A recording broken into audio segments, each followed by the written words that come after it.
Hello. Today we're going to be talking about autonomy. Basically, the concept is that we live in a world where we have a lot more autonomy than we had before. Autonomy is the ability to do what you want to do when you want to do it. No one's telling you what you should do or why you should do certain things. It's not like the average person living in first world conditions these days isn't subject to an actual king above you or maybe like a lord above you. There's no caste system in most first world nations. So you really have the opportunity to do what you want to do, to be what you want to be, to study what you want to study, to work technically to work what job you want to you want to do, you want to pursue. I know people would say you could be limited to jobs in your region and so on. But thanks to social mobility, you can travel, you can go somewhere else. If you're flexible, if you don't have any big commitments, really in life you can get up and leave. I've seen so many stories of people who just have left. They had no money, they just got up, they left, went to a different country. They camped along the way. They used couch surfing to stay in people's houses for free. People looked after them, and then they got a new job somewhere, built a new life, and they were much happier in that new life. So to say that there isn't the ability to change your situation in this world, that's not true. There's more ability, more possibility now than there probably ever was in all of humanity and in the entire history of the human race.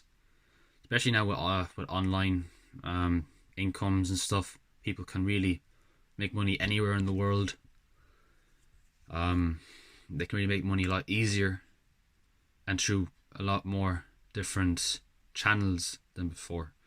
So I guess my point is we have a lot of choice these days. We have the choice to believe in what we believe in. We have a choice in religion.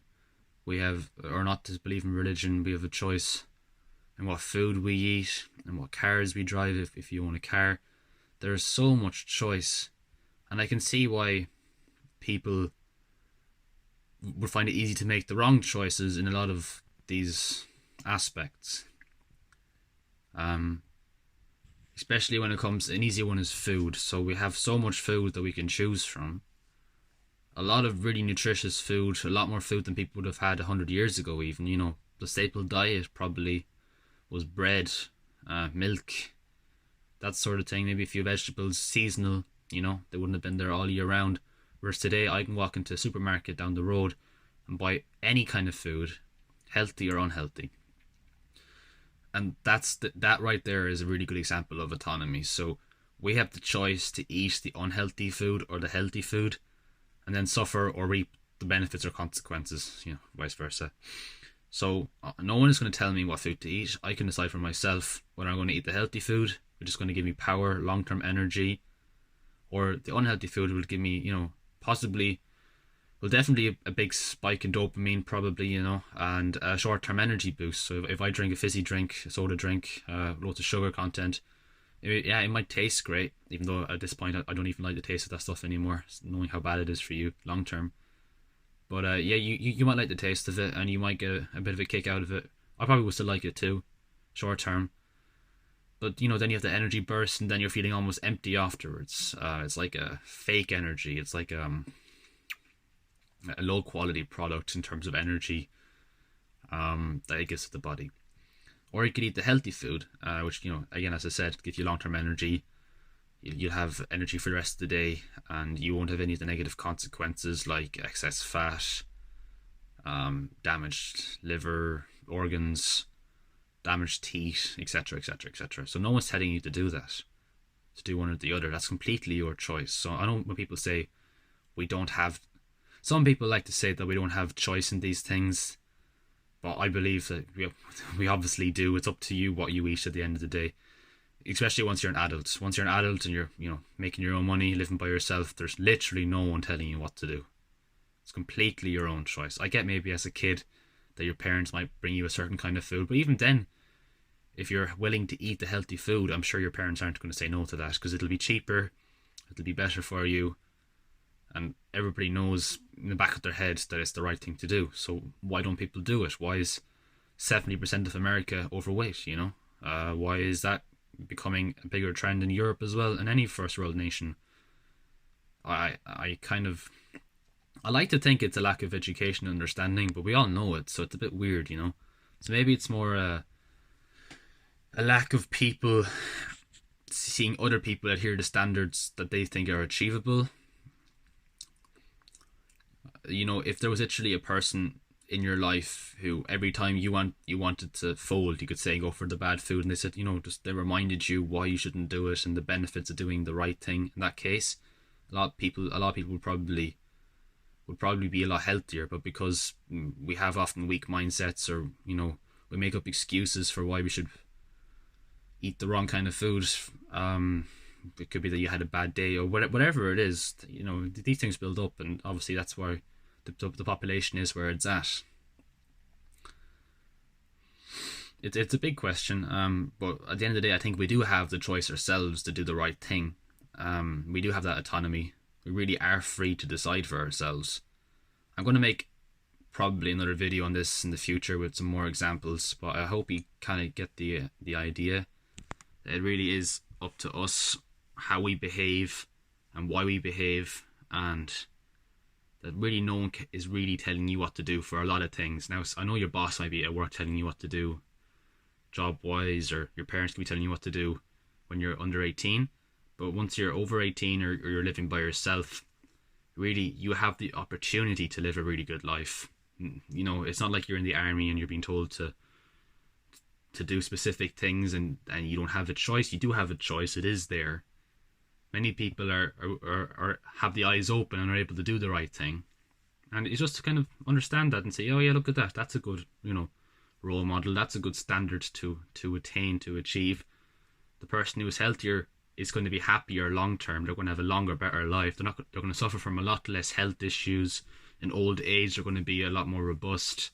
They'll probably have a longer life, better life expectancy. So there really is so much opportunity available to us, and I think just to understand that, to grasp it, is it's a very big deal. I think once you've understood that and you're really starting to implement some of the things that you have a choice in doing for the better, for your improvement, for your betterment, you know, it is a powerful thing. I'd like to go back as well just to the religion example. 100 years ago in the country where I live, you basically had to follow one religion, and if you didn't follow it, you'd be basically outcast, or it would be a bit awkward society wise. So that would be an example of where you don't have the autonomy. Whereas now you have the autonomy, you can decide to believe in the religion still because you like it, or in a different religion, or no religion at all, and there's no one going to tell you that that's wrong or bad. You literally have that autonomy. We have that autonomy in these first world societies. We have that choice. We have so much more choice than before. And I know that people like to say, oh, but I want more choice, or we want more things, but we already have a great amount. And just to be aware of that as a foundation level, just to be aware of how much choice we have. It's a privilege to have this choice. Like, it's not to be taken for granted. It wasn't there a few hundred years ago. It just wasn't there. And now we have it, and people kind of take it for granted. They don't even see it. I mean, if that choice was taken away, there would be uproar, you know, on a lot of these things. So in my head, I think it's kind of difficult to understand. Once you know that we have this choice and you're aware of it, it's difficult to understand why you would go back on it, why you would decide to do the wrong things from a standard point of view. You know, if you had the option, here's the standard, you can either meet it and have a better life, or fail to meet it through your own choice and action and have obviously a more difficult life, whether it's, you know, being obese or whatever it is. Obviously a more difficult life. Nobody really wants to be obese, doesn't, as an example. So once you know that, I think it's a powerful tool, a powerful mechanism, can really be useful for achieving higher standards in your life, for becoming a better person all around, for backing yourself through things, you know. I mean, if you have an opinion, you're like, oh yeah, for example, you could say, I prefer to eat healthy food, and all your friends go, oh, why, man, you know, you should really you should have a burger with us today, it'll be fun, blah blah blah blah. And yeah, once or twice you could do it, you know, you could do it occasionally, but as an average, you can stand up for yourself and be like, no, these are the reasons why I do this. And you can do what you want, but I'm going to do what I want to do, and I'm going to be, I'm going to be responsible for myself, but also I have autonomy over myself. You are your own, your own entity. You are who you are, and you should be proud of that, especially when you understand what you're doing is beneficial. I think it's a really powerful situation to be in a mental sense. And I think a lot of people who have big problems could benefit from thinking of it that way. Now, I know a lot of people say it's not my fault that I'm a drug addict, or I'm addicted to cigarettes, or whatever. They go, well, my parents had it, or my friends gave them to me, gave me these characteristics and these traits. But I don't really buy into the whole argument of, it's not my fault, it's not something I have control over. Because at the end of the day, yeah, it might be true, but even just thinking that way is going to reduce the chance of you becoming better, getting rid of the addiction. Yeah, it might be true that it wasn't your choice to become addicted, but it is your choice to make a good effort to get out of that situation. And even if you think that way, I think it would really increase the chance of you developing better. I'm going to stop the video now because the tank is making loads of noise. But yeah, I hope you might find some value in that. I'm going to make another video later. There's going to be a chapter in this in the book when it comes out. So yeah, thanks for listening.